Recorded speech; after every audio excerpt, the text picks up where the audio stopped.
honest with you, my life is in the studio and on the road at this juncture. But it's fun. I'm making the music I like to make. Gaining new fans and tearing up new stages and just living this music life, bro. And one thing that I realized about you, Joell, throughout your career, it's one thing it didn't appear that you ever compromised the integrity of who you are with your music. Yeah, man, I stay me. I stay me. I'm not the guy that follows suits. I've never been that kid that 10 people wore high socks with their pants in it. So I did it. Like, I've always been comfortable with being who I was, and that reflects in my music. Like, I came up in a fan of the golden era of what we call the golden era of hip hop, where it was in the '90s, and there was so many artists just shining because of who they were and the story they told. And part of that era was you had to be as good as you could be with a pen, and then on many levels, not just rhyme wise, just subject matter and differentiating yourself from other artists and things of that nature. So I still carry that torch of that young kid that listened to the Wu-Tang and Mobb Deep and Nas and Biggie and so many more that I'm probably leaving out. And man, I got my story to tell, and I like to tell it the way I like to tell it.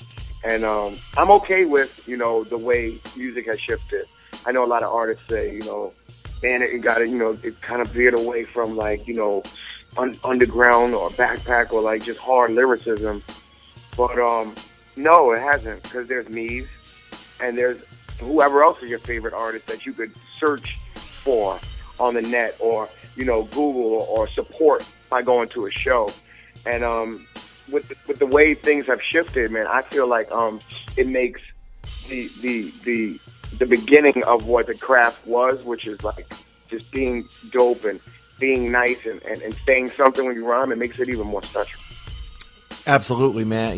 I love hearing that. I can't disagree with a single thing you said. Now, let me ask you. So, your debut album, which was The Brick, The Bodega Chronicles, that came out in 2007, all right?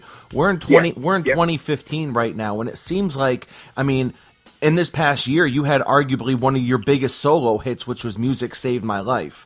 And, so that was on the radio and whatnot. Now, what does it feel like to be almost a decade into the game and you are still going up? It doesn't look like you've peaked. You are still on the rise.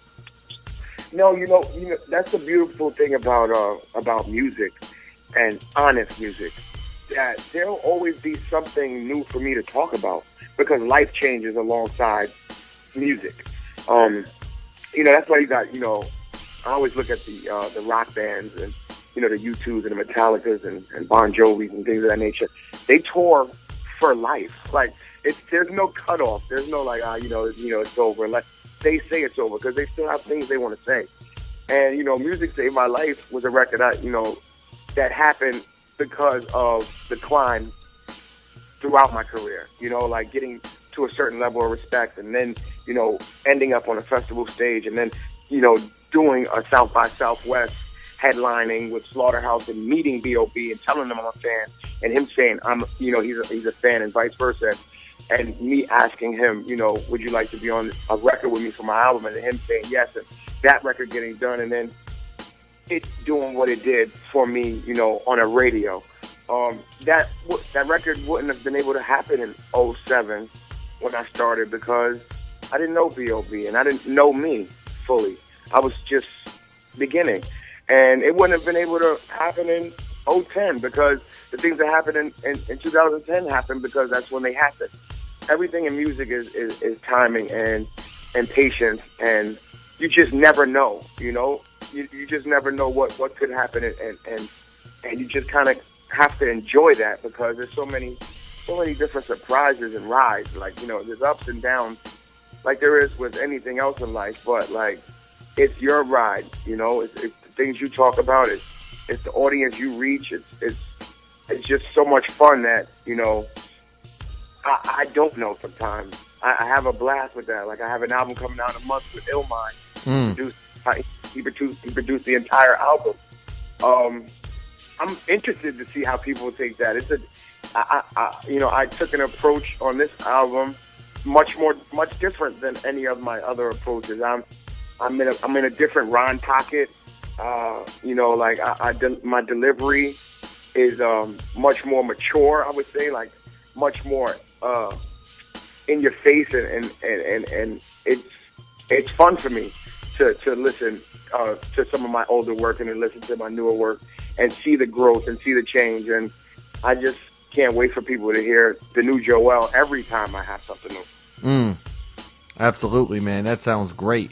Now, let me ask you, the reality show Road to Total Slaughter, how in any way, now, was it what you expected it would be as far as how the show came out and what it was able to do for you exposure-wise? I think, first and foremost, shout out to Slaughterhouse and QTV and Shady and all the battlers who made that show possible and a success. Slaughterhouse is just fans of the battle scene. We watch it, we're on the road, we watch battles, we get a kick out of bars, and, oh, you heard what he said? Like, we're still those young kids at heart, like teenagers, like, that are watching like a rap cypher on their block. Like, yep. That's how we look at the battle stuff. And we just wanted to endorse that and let them know that they're appreciated. And we wanted to try to showcase their talent on a bigger stage by getting it on television as opposed to websites and things like that. We had fun, getting the guys together to stay in the house for 2 weeks and, meeting the battlers and bringing on any and everyone who's a fan to like be in the audience while we filmed. And it was really, really cool. I think that, like anything that you do the first time, it can get better. There's always room for you look back and you go, ooh, we could have did that.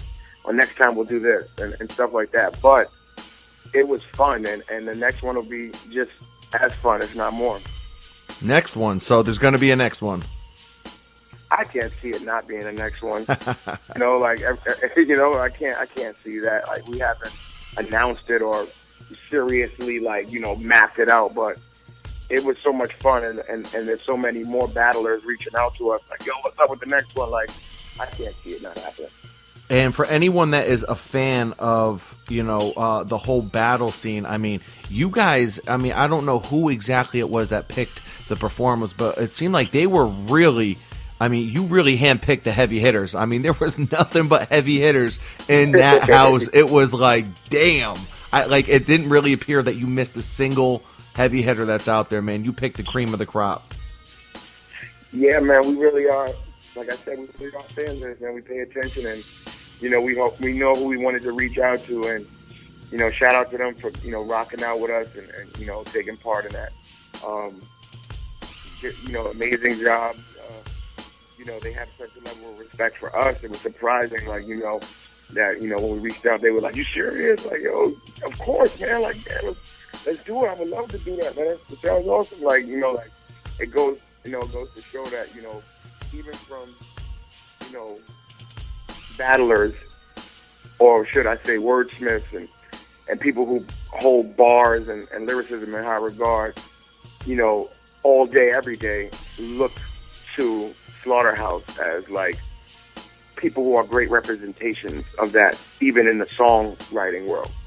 And we kicked it as friends, all of us, during the filming, after the filming, and we're all, we still reach out to each other and we're tight because of that show. So, hip hop, it speaks one language on many different levels, and battling is one of them.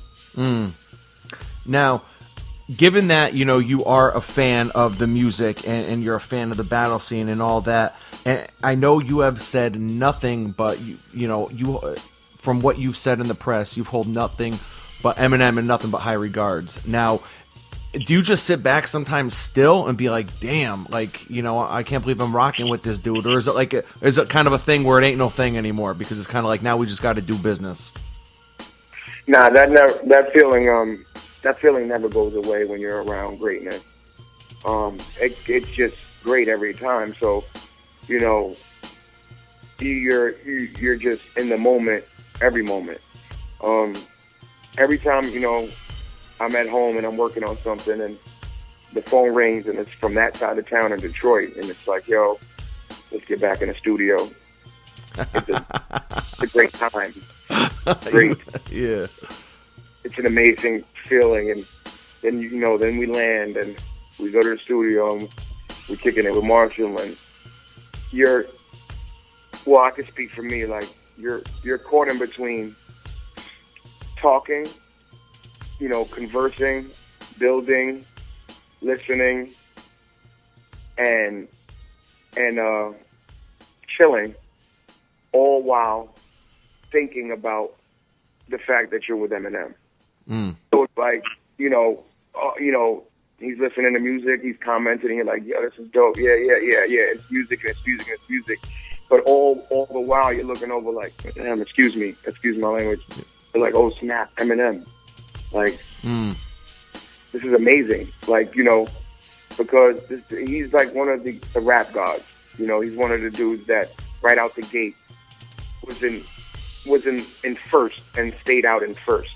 And if not in first, in somebody's eyes, in many people's eyes, and has just been a winner and a great songwriter, you know, he has a great ear for music, a great performer, and just excellence. And when you're in the presence of that, man, your soul and you know, your spirit for music bows down to that. But with that, I'm sure, I mean, just comes an absorbent amount of pressure. Like, take, for instance, say, you know, the BET Awards, say you're doing a cypher, and you know it's Slaughterhouse and Eminem. You know, I mean, you know all eyes are going to be on you, and by far, you guys are likely going to be the best cypher of the night.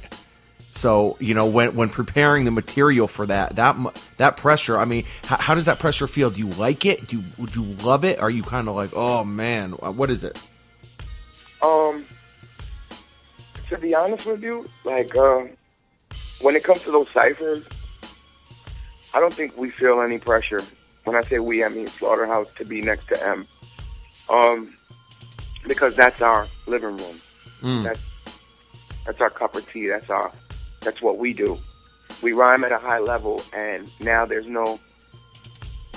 nothing else for you to pay attention to but rhyme. That's our backyard. That's where we're most comfortable.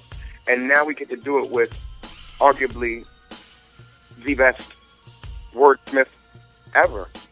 And it's fun beyond your belief. Like, it's amazing coming up with bars and being like, yo, this is going to be crazy. It's going to be, you know, just in your mind and reciting it.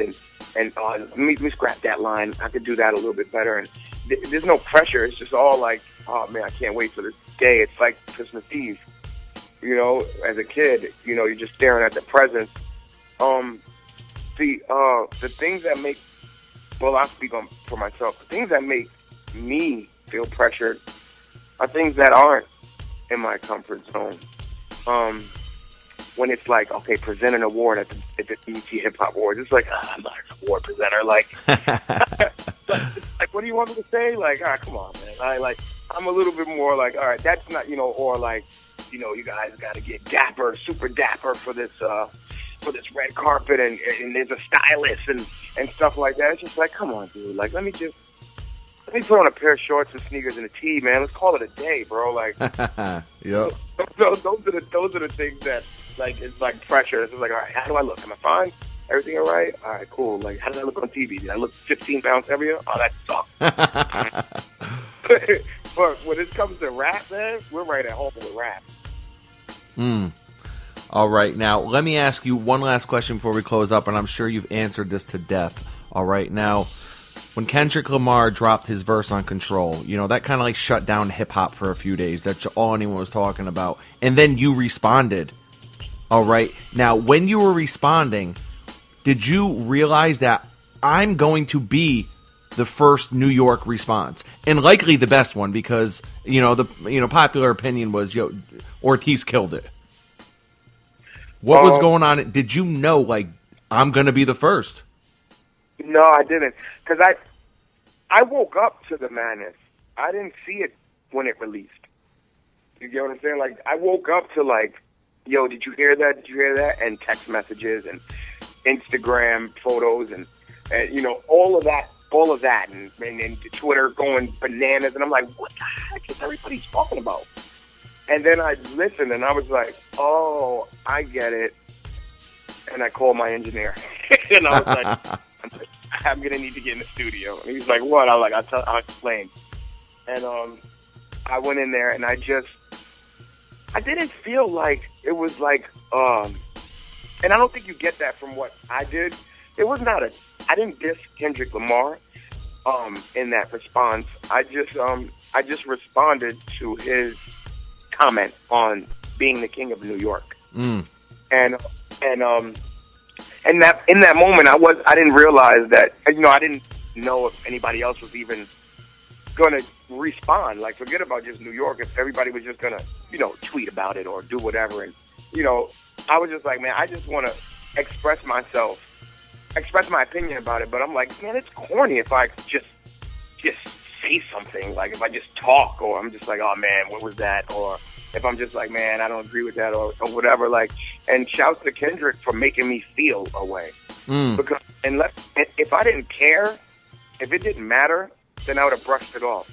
But because Kendrick is an ill lyricist and well respected, I felt the need to be like, hey, Kendrick, let me tell you how I feel about that. Like, you get what I'm saying? So, I didn't know if anyone was going to respond. I didn't really care. All I wanted to do was get what I wanted to say off my chest and let him know, like, hey, dude, coming from a dude in New York who respects you, that comment don't fly. And he's done radio over here and stuff like that. And he was like, yo, Joell Ortiz's response is amazing. I didn't expect anything else. Once I saw his name next to a response, I kind of was like, oh gosh. And it's good, man. It's hip hop, and it felt good, and my phone blew up, and I did tons of press and fans. I would do shows, and they'd be like, "Do the Kendrick diss." I'm like, "It's not a diss, relax." But like, it was just like, it just was a moment, and I didn't realize in that moment that it would become a moment, and like a moment that mattered. And then so many other responses came afterwards. I was just like, this is insane. Like, and it was just a good time though. And then of course, I've seen Kendrick after that and stuff like that. And I honor me and him and him and whoever and anybody else who can keep hip hop at hip hop, and not feel away and just say, yo, man, dope. That was dope, yo. Because that's how it used to be, man. It didn't have to spill into anything else, man. It was just opinion and expression, and you respected it if it came from someone you respected, Absolutely, absolutely. Well, Joell Ortiz, thank you very much for stopping by Psych Word Radio Show. If any of our listeners want to reach out to you, social media and whatnot, how can they do that? Man, thanks for having me as well. If you want to reach out, man, you can get at me on Twitter at Joell Ortiz. That's JoellOrtiz. The same thing for Instagram and Facebook, Joell Ortiz. Other than that, man, get on to waytoohuman.com. The name of the new album I have with the Ill Mind coming out July 17th is called Human. And we have a website that the tour dates will be posting within a week or so. Waytoohuman.com, and any other news about this album will be on there. So, man, I appreciate the love and thanks for having me. Absolutely. We look forward to the new album, and we're definitely going to be playing some of the new tracks. So thank you very much, Joell Ortiz.